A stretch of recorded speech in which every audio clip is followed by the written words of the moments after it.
எட்டாம் வகுப்பு மாணவர்களே வணக்கம்ப்பா. இயற்கணிதம் பயிற்சி 3.1 உள்ள 3வது சம் பார்ப்போம்.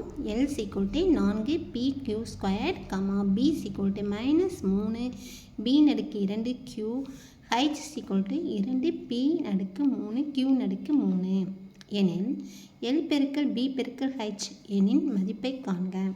இப்போ நம்ம L × b × h எடுத்து அதனுடைய மதிப்பை பிரதிட்டுக்கலாம்ப்பா. இப்போ அடுத்த ஸ்டெப் என்ன பண்ணணும்னா ஃபஸ்ட்டு குறியை பார்க்கணும். நம்பர்ஸை பெருக்கிறதுக்கு முன்னாடி குறியை செக் பண்ணுங்கள். பாருங்கள், இது ப்ளஸ்ஸு, இதுவும் ப்ளஸ்ஸு, இங்கே ஒரு மைனஸ் இருக்குது. இல்லைன்னா என்ன சொல்லியிருக்கோம், ஒற்றைப்படையில் மைனஸ் இருக்கான் அப்படின்னு செக் பண்ண சொல்லியிருக்கோம். அப்படின்னு தான் மைனஸ் வரும். இரட்டைப்படை குறியீடு மைனஸ் இருந்துச்சுன்னா ப்ளஸ் வரும். இங்கே ஒரு மைனஸ் தான் இருக்குது. அப்போனா ஆன்சர்னு வரதான் மைனஸ். அடுத்த நம்பர்ஸ் பார்த்தோம்னா 4 பெருக்கல் 3 பெருக்கல் 2.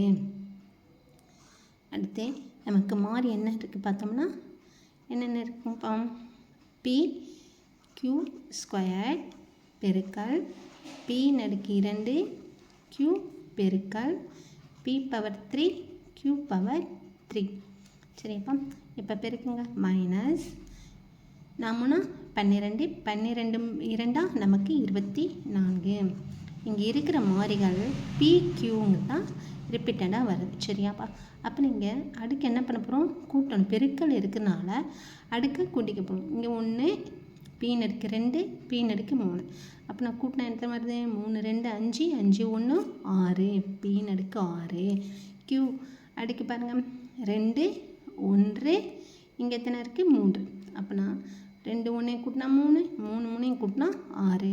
அப்போனா -24 p⁻6 q⁻6ங்கிறத நமக்கு ஆன்சராக இருக்குது. சரியாப்பா, தேங்க்யூ.